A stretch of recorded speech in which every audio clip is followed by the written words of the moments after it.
My ex texted her side guy would come over to show me the right way to please her, so I threw out her stuff, changed locks, and she left 38 panicked messages. Be me, 28-year-old Marcus. Using throwaway because this story is still fresh. Don't need drama following me to main account, where I post about video games and pizza reviews. Was dating Jessica, 24 female, for about 16 months. Met during friend's camping trip. She was cute, seemed fun. Things just clicked, maybe too well looking back. She had this way of becoming exactly what I wanted, like some kind of relationship chameleon. Red flag number one that my dumbass completely missed. Things moved pretty fast. She moved into my place about 7 months ago. When her rent got hiked, at least that's what she told me. Found out later, her roommate actually kicked her out for borrowing her clothes and jewelry without asking. My apartment isn't fancy, just a 1-bedroom in decent neighborhood. But it's mine, only my name on the lease. I pay all the bills, like all of them. She'd occasionally toss some money for utilities, buy groceries now and then, which she'd remind me constantly. Counted as paying her fair share. But buying Doritos and energy drinks twice a month isn't contributing financially to the household. First few months were good, or at least I thought they were. When you're in middle of slow-motion train wreck, sometimes you don't notice smoke until whole thing's on fire. Started noticing weird patterns about 4 months in. Kind of stuff that makes you feel crazy for bringing up. But there was always this shadow hanging over us. A 6'1" shadow named Tyler. Tyler was her ex. They dated for almost 4 years before they broke up. About 9 months before we met. And man alive did I hear about Tyler all the time. Started with little things. We'd be watching movie and she'd go, "Oh, Tyler and I saw this in theaters. He hated the ending." Or we'd try a new restaurant. Tyler always said their pizza was overrated. But their wings are fire. Or I'd suggest weekend trip. Tyler and I went there once. It rained whole time, but we made best of it. Always with this dreamy little smile, like she was reliving some magical moment. First few times I let it slide. Past relationships come up, whatever. I'm not some insecure teenager. But it kept happening, pretty much daily, sometimes hourly. One night, about 4 months in, I finally said something. We were cooking dinner. She mentioned how Tyler makes this with more oregano. He learned it from his Greek grandmother. Did I ever tell you about time we went to Athens? Hey, can I ask you something? Put down the spatula. Why do you bring up Tyler so much? She looked surprised. Like I just asked why humans need oxygen. Do I? I don't think I do. You kinda do, like a lot actually. We can't seem to go single day without hearing about Tyler and his superior pasta skills. Or Tyler and his amazing travel stories. Or Tyler and his whatever. We were together for 4 years, Marcus. He's just part of my history. It doesn't mean anything. She shrugged and went back to chopping vegetables. Like I was being ridiculous. I dropped it that time. Tried to convince myself I was overreacting. But the Tyler comments didn't stop. If anything, they increased. Month later, we were shopping. She held up a sweater. Tyler had one like this. It looked really good on him. You might look good in it too. Like I was supposed to be flattered by comparison. I tried again. Seriously? What's with all the Tyler references? It's getting a little weird. She got defensive, eyes flashing. God, are you that insecure? We're just friends. It's not big deal. You're friends? You still talk to him regularly? This was news to me. Yeah, we text sometimes, so what? We didn't end on bad terms or anything. He's good guy. That was news to me. But again, I tried to be cool, understanding boyfriend, who doesn't get jealous about exes hanging around. My first mistake. But I was actually getting stressed. Kept going to work, hitting gym occasionally. Trying to convince myself everything was fine. At office, Nicole from HR always said hi. When we passed in hallway, just 3 words, "Hey Marcus." But her eyes said more. She'd smile this little smile that made me feel like human being again. Instead of walking ATM/therapist combo. Not that I was checking her out or anything. I don't roll like that. But sometimes, when your relationship turning into dumpster fire, it's nice to be reminded that normal, sane people exist. Thing that really started to eat at me was how Jessica would act all coupley on social media, but completely different in real life. Posting pics of us with captions like, "My forever person." But then spending our actual anniversary night, texting constantly under table at dinner, acting wounded when I didn't buy her expensive gifts, but never remembering anything important about my life. Woman couldn't name my best friends after year together, but expected me to memorize her entire extended family's birthdays. About 6 months into living together, I realized something truly depressing. I was happier when she wasn't home. When she was gone, I could actually relax, watch what I wanted, eat what I wanted, not worry about saying wrong thing, and triggering hour-long argument about how I never support her dreams. Which changed weekly, by the way. One week it was opening pottery studio. Next it was becoming fitness influencer. Started working late just to have some peace. Volunteered for weekend shifts. Anything to not be home alone with her. And that weird tension that filled every room. My buddy Derek noticed and asked if everything was okay. Gave him some excuse about saving up for vacation. But I think he knew he'd been through something similar with his ex couple years back. Then came the night that changed everything. I was in kitchen making chicken teriyaki. Nothing fancy, just trying to throw together something decent. For dinner after long-ass day at work. I'm no chef but can handle basics. Without burning place down. Was trying this new sauce I found at Asian market. Old lady who owned place practically forced me to buy it, insisting it would change my cooking forever. She wasn't wrong. I was focusing on not overcooking vegetables. Learned that lesson hard way. When Jessica came home from her yoga class, still in workout clothes, phone in hand as usual, she seemed particularly energetic, almost giddy, not even sweaty, which was weird. For someone who supposedly just did 50 minutes of intense yoga, "Hey babe," she said, grabbing piece of broccoli from cutting board. "So I need to talk to you about some things." Those words never lead to anything good. Ever in history of relationships? "What's up?" I kept my eyes on the walk. I'd stopped dropping everything to give her full attention months ago, after realizing it was always some minor drama or complaint that could absolutely have waited. So, there's this situation with one of my friends. His landlord is selling building. Everyone has to be out by end of month. He's having trouble finding new place. Because everything's so expensive right now. I could sense where this was heading. Put spatula down slowly, feeling like I was in one of those movies, where everything starts moving in slow motion. He needs place to crash for bit, she continued, scrolling through her Instagram, like this was most casual conversation ever, literally not even looking at me, while suggesting adding another human to our living situation, just until he finds something new. Month, maybe 2 tops. "You want friend to move in with us?" I asked, keeping my voice neutral, even though internally alarms were blaring. Who exactly are we talking about? She hesitated for just a second. That little pause told me everything I needed to know. "It's someone you've heard me mention before," she mumbled, suddenly fascinated by her nails.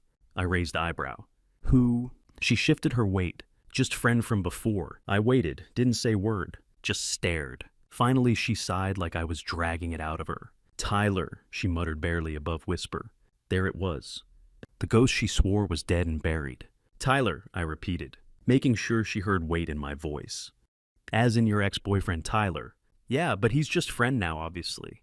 She said it way too fast, like trying to outrun the obvious. "Listen, he's super quiet, super respectful. You might actually learn something from him. He's amazing at fixing stuff, and honestly, his cooking makes yours look like struggle meals. No offense." She gave me this bright fake smile, like she was doing me favor, instead of trying to sneak her ex into my apartment. Like Trojan horse with better recipes.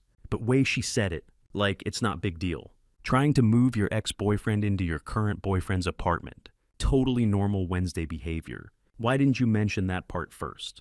And why are you making this decision without even asking me? "This is my apartment, our apartment," she corrected, which was total nonsense, since my name's only one on lease, and I paid 100% of rent, and about 95% of everything else. I wanted to snap, just unload everything I'd been holding in. Every lie, every excuse, every fake girl's night. She'd weaponized as smokescreen.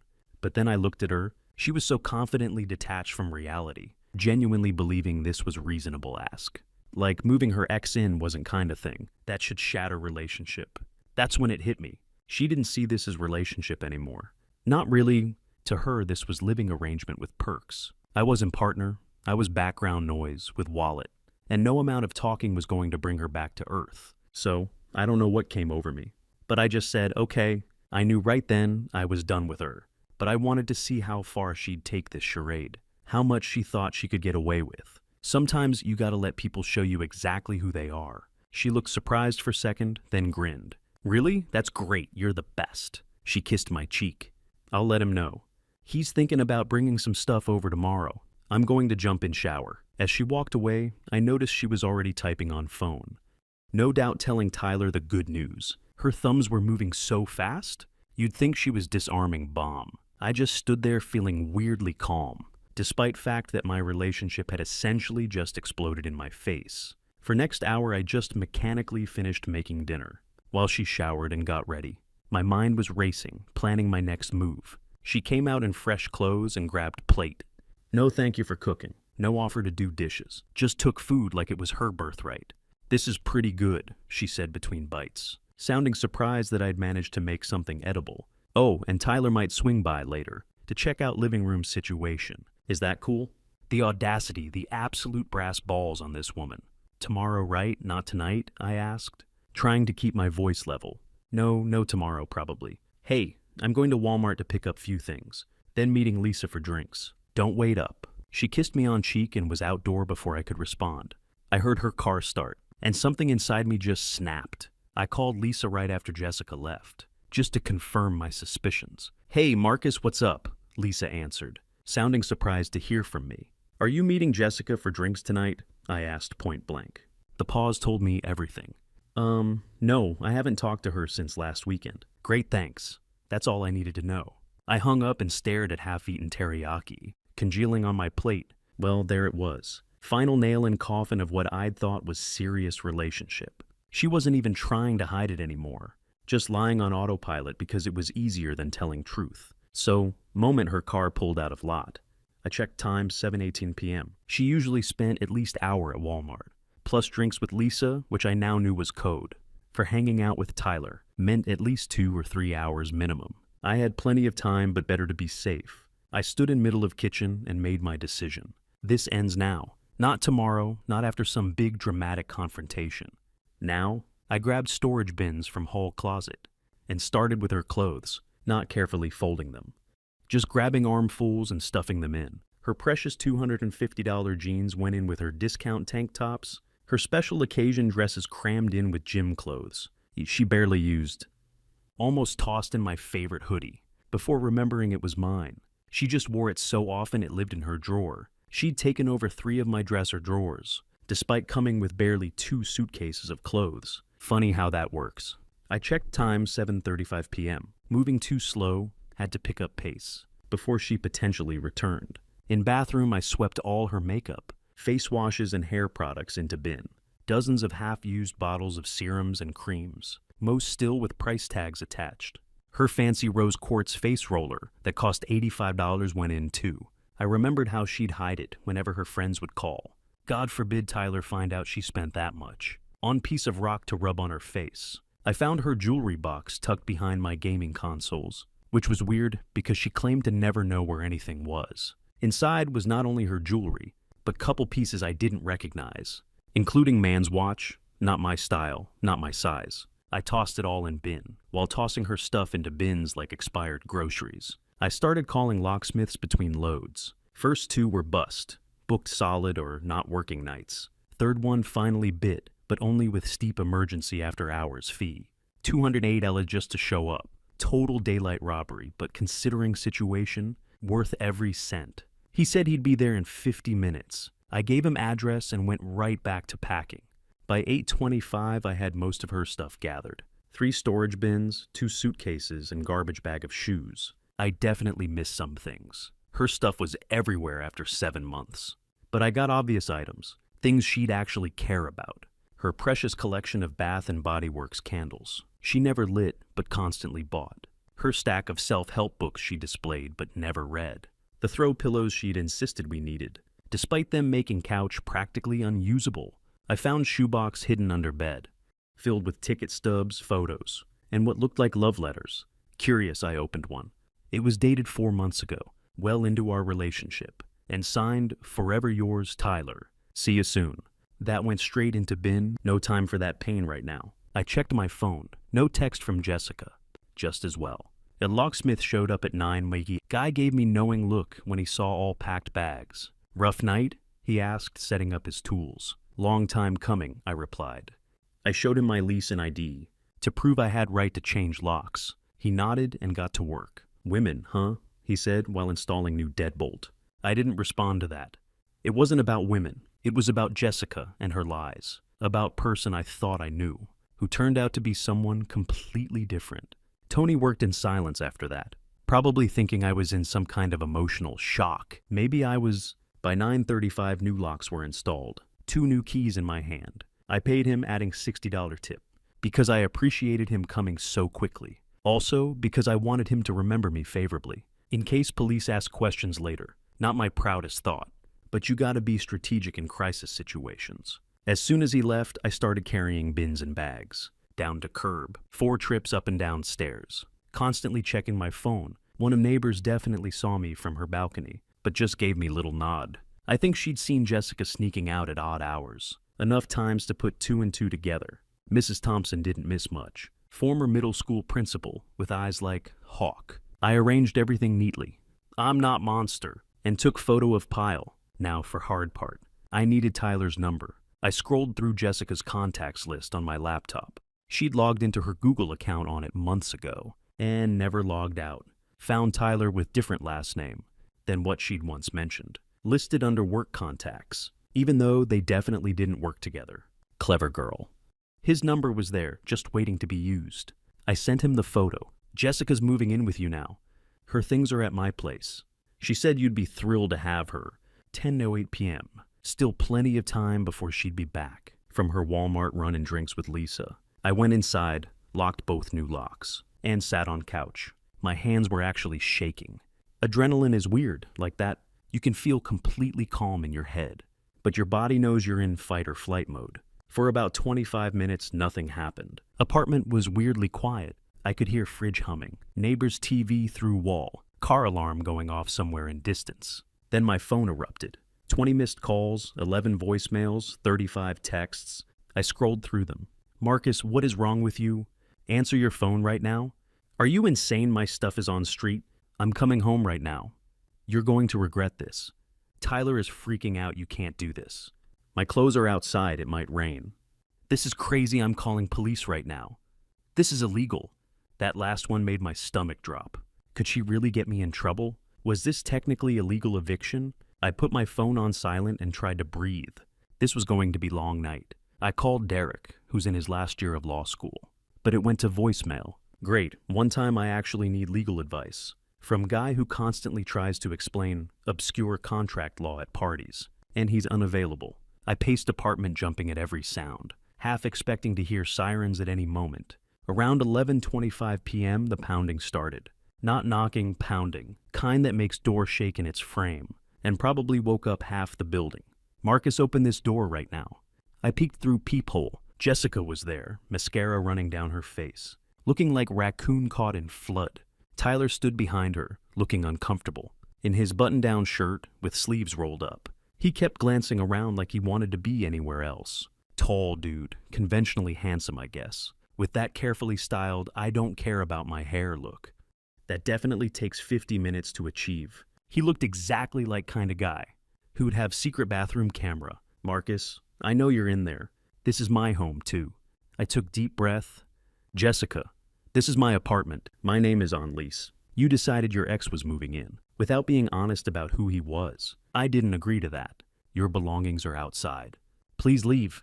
You can't do this. I have rights. You're not on lease. You don't pay rent. Simple facts stated calmly.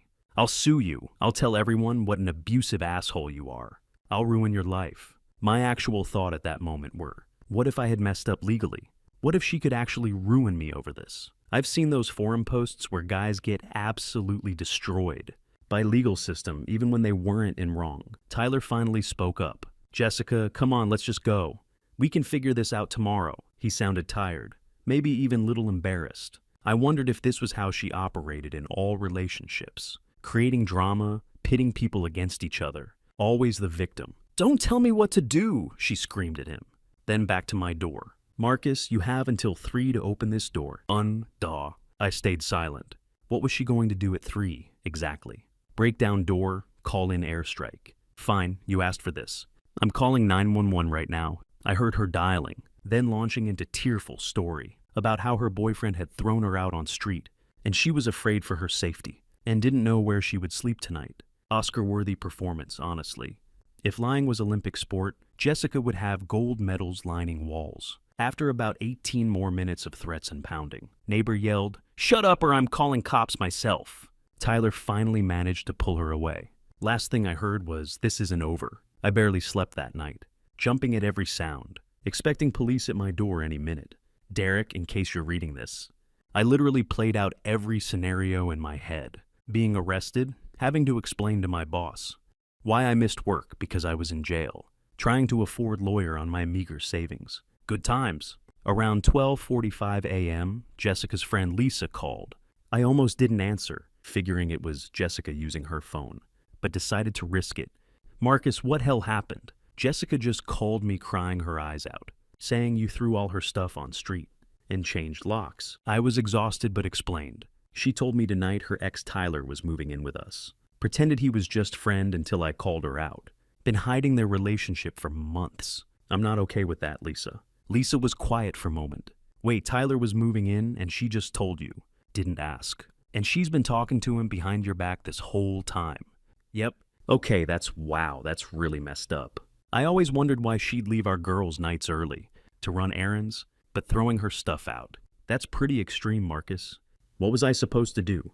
Let her ex-boyfriend move into my apartment after she's been lying to me for months. She sighed. I don't know. This whole situation is mess. But be careful, okay? She's saying she's going to get you in trouble legally. That didn't help my anxiety at all. But it was interesting that Lisa seemed more surprised by Jessica's behavior than mine. Like, maybe Jessica had history of this kind of thing that I didn't know about. After we hung up, I took sleeping pill and passed out on couch. Didn't want to sleep in bed we'd shared. Felt tainted somehow. Next morning, I woke up to more texts, demanding I let Jessica in to get her essential items. Her list included the TV. We picked it out together. No, I bought it while she pointed at biggest one and said, that one. Her work laptop, it was at her office. She'd complained about having to lug it back and forth just last week. The vintage record player, gift from my brother for my birthday. Her important financial documents. This was actually concerning. The emotional support plant, cactus I'd had for 4 years before I met her. My grandmother's jewelry. Her grandmother was alive and living in Tampa. Documents worried me. What if I'd missed something important? I texted back. I packed what I could find that was yours. If there are specific essential items you need, send detailed lists through someone else. I'll check if they're here, and can leave them with building manager. You are not coming inside. Her response was a string of nasty insults. That would make Sailor blush. Something about my mother, my manhood, and my future prospects of ever finding someone who could tolerate me. I blocked her number after that. Life's too short. Around noon, Derek finally called back. Thank God. He woke up. Dude, I just saw your calls. What's going on? You okay? I gave him full rundown. Her trying to move in her ex, me packing her stuff, her flipping out and threatening legal action. I tried to sound calm, but my voice was all over place. He listened, then gave me kind of half reassuring, half concerning breakdown only law student could deliver. Good news, she wasn't on lease. Bad news. These kinds of self-help evictions can get messy, especially if she could prove she'd been living there long enough to claim some sort of tenant rights. He asked basics, how long she'd been there, whether she got mail at my place, if she'd paid any bills. I told him, yeah, 7 months or so. Mail came here, and while she didn't pay rent, she'd occasionally toss some cash toward utilities and groceries. Nothing regular. He said it was probably fine, especially since she tried to sneak her ex into place. Without my okay, still he warned me there was slim chance. Things could get complicated. Told me to document everything. Every text, every screenshot, especially ones where she hinted at bringing Tyler in. And if cops did show up, be calm, show lease and explain. It was safety issue. Not exactly solid, you're totally in clear, I was hoping for, but it was better than nothing. I spent next few days jumping at every knock, convinced it would be police coming to haul me away, even ordered delivery and told them to just leave it at door, because I was too paranoid to open up. Around noon second day, Tyler texted me, surprisingly civil. Hey man, Jessica needs some important stuff. She says it's still at your place. Can you check when you have time? No apology, but at least he wasn't threatening me. I searched through what was left of her things, mostly junk she'd left in drawers and cabinets, and found folder with some banking statements and passport. Also framed photo of her and Tyler that she'd kept hidden in her nightstand, which was special kind of messed up. I put it all in manila envelope, and left it with building manager as promised. Tyler picked it up next day. According to manager, he seemed embarrassed by whole situation and barely made eye contact. Good, at least someone had decency to feel awkward about this disaster. After 5 days of tense waiting, no police had shown up. I started to breathe easier. Maybe she was bluffing, or maybe even cops didn't want to deal with this level of relationship drama. But week later, real bomb dropped. I ran into Lisa at coffee shop near my work. Total coincidence. I was grabbing my usual black coffee with extra shot, and she was in line ahead of me.